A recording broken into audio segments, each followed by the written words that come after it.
तो दोस्तों कहावत है झूठ के पैर नहीं होते, मतलब झूठ लंबे समय तक नहीं चल सकता। इसीलिए एक झूठ को चलाने के लिए दूसरा झूठ, दूसरे को चलाने के लिए तीसरा, और ऐसे ही आपको झूठ पर झूठ बोलने पड़ते हैं। लेकिन एक दिन ऐसा आता है जब इन झूठ का अंत होता है, और जिस दिन ऐसा होता है ना, उस दिन झूठ बोलने वाले की ऐसी लंका लगती है कि बुझाए नहीं बुझती।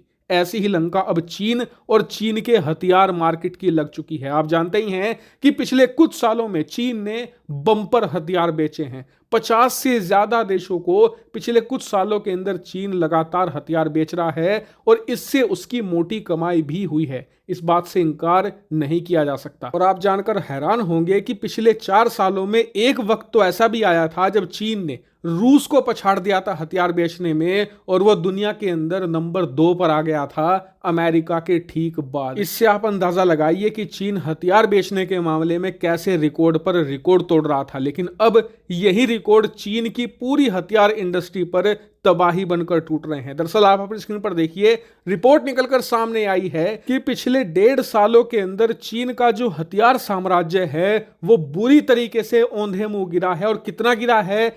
25%। जी हां, चीन के जो हथियार एक्सपोर्ट हैं वो 25% तक ध्वस्त कर चुके हैं। इसका मतलब यह कि चीनी हथियारों की बिक्री में 1/4 की गिरावट आ चुकी है, और यह गिरावट और भी ज्यादा तेज होती जा रही है। उदाहरण के लिए आप अपनी स्क्रीन पर देखिए, म्यांमार जो चीन का क्लोजेस्ट एलाई बन चुका है, खास करके जब से यहां पर गृह युद्ध शुरू हुआ है, इन्होंने बहुत सारे हथियार खरीदे थे चीन से, जैसे कि JF-17 लड़ाकू विमान। ये सब कुछ ग्राउंडेड हो चुका है। स्क्रीन पर आप देखिए, इस समय म्यांमार तमतमाया हुआ है चीन और पाकिस्तान दोनों के ऊपर, क्योंकि दोनों ने मिलकर JF-17 लड़ाकू विमान म्यांमार को बेचे थे, और वो सारे के सारे फॉल्टी निकले हैं। यहां तक कि अक्टूबर 2022 में खबर आई थी कि म्यांमार के JF-17 खराब हैं। अक्टूबर से लेकर अब तक चीन के इंजीनियर इन्हें रिपेयर ही नहीं कर पाए हैं, और इसीलिए थक हार कर म्यांमार की सेना ने जितने भी JF-17 थे सब ग्राउंडेड कर दिए हैं, और अब नए सुखोई लड़ाकू विमान खरीदे हैं रूस से। और इन्हीं कारणों की वजह से म्यांमार ने चीनी हथियारों से तौबा कर ली है। और म्यांमार तो फिर भी छोड़ दीजिए, पाकिस्तान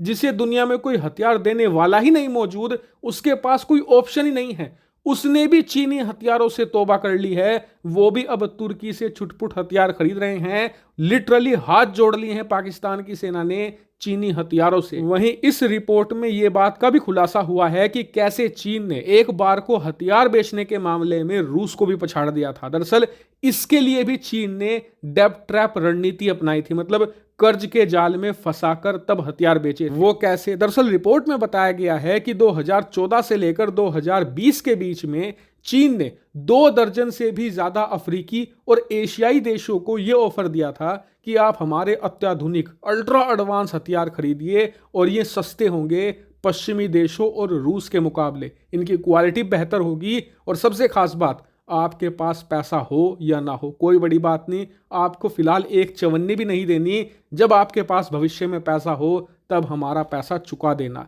अब इससे 2 फायदे हुए। सबसे पहले तो चीन ने इतने हथियार बेच दिए कि रूस को भी पीछे छोड़ दिया, दुनिया में दूसरे नंबर पर आ गया।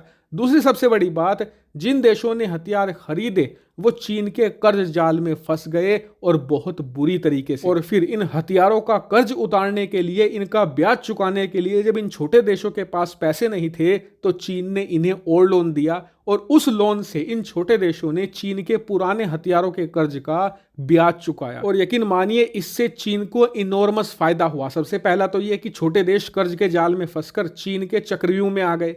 दूसरा सबसे बड़ा फायदा यह हुआ कि चीन ने इतने हथियार बिकवाए अपनी कंपनियों के कि इनकी छोटी छोटी हथियार निर्माता कंपनियां भी एक बड़े बड़े हथियार कॉम्प्लेक्स में बदल गई। बड़ी बड़ी इंडस्ट्री खड़ी कर डाली इन्होंने हथियारों की। लेकिन अब यही इन पर उल्टा भी पड़ रहा है। क्यों? क्योंकि इनकी कंपनियों ने सबसे पहले शुरुआती दौर में, जब इनके पास ज्यादा पैसे टेक्नोलॉजी नहीं थी, तो अमेरिकी और रूसी कंपनियों के हथियार सीक्रेट चुराकर हथियार रिवर्स इंजीनियरिंग से तैयार करे। इनकी ना कोई अपनी टेक्नोलॉजी थी, और ना ही इनके पास ऐसे संसाधन थे कि वो इतने एडवांस हथियार तैयार कर सके। लेकिन चीनी कंपनियों से गलती यहां हो गई कि जब इनके पास हथियार बेचकर मोटा पैसा आना शुरू हुआ, मोटा इन्हें मुनाफा हुआ, तब इन्होंने इस पैसे का इस्तेमाल रिसर्च करने में या खुद के हथियार तैयार करने में नहीं किया। इन्होंने उस पैसे के इस्तेमाल से और ज्यादा चोरी करनी शुरू कर दी। इन्होंने रूस की जेट इंजन टेक्नोलॉजी को चुरा लिया, उसे कॉपी कर लिया। रूस के जो एडवांस एयर डिफेंस सिस्टम थे उन्हें कॉपी करने की कोशिश करी। अमेरिकी जो जेट थे, खास करके F-35 की जो स्टेल्थ टेक्नोलॉजी थी उसे चुराने की कोशिश करी। और उनसे क्या किया, इन्होंने एक स्टेल्थ लड़ाकू विमान बनाने की सोची जिसका नाम था J-20। और यकीन मानिए ये अकेला लड़ाकू विमान पिछले 10 साल में चीनी सेना का जो डेवलपमेंट बजट होता था ना, उसे आधा समाप्त कर चुका है, आधा खा चुका है। और ये आज भी प्रॉपरली काम नहीं करता, यानी कि 10 साल की जो कमाई थी वो भी नेस्तो नाबूद कर दी और उससे कुछ बना भी नहीं पाए। और उसी का नतीजा ये है कि ये आज भी फॉल्टी और वो भी लो क्वालिटी के हथियार बेच रहे हैं, जिससे अब दुनिया भर के देश दूर भाग रहे हैं। और इसीलिए कहा जा रहा है कि इस समय चीन की हथियार इंडस्ट्री में जो हो रहा है ना, ये इतिहास का सबसे बड़ा हथियार डिजास्टर है जो दुनिया देख रही है। और ये तो अभी शुरुआत है, अभी तो इनकी हथियार इंडस्ट्री पूरी तरीके से कोलैप्स करेगी, क्योंकि इनके पास भविष्य का कोई रोड मैप ही नहीं है। हालांकि इस पूरी रिपोर्ट पर आपका पर्सनल एनालिसिस क्या है, कमेंट करके जरूर बताइएगा। Thank you very much for watching video.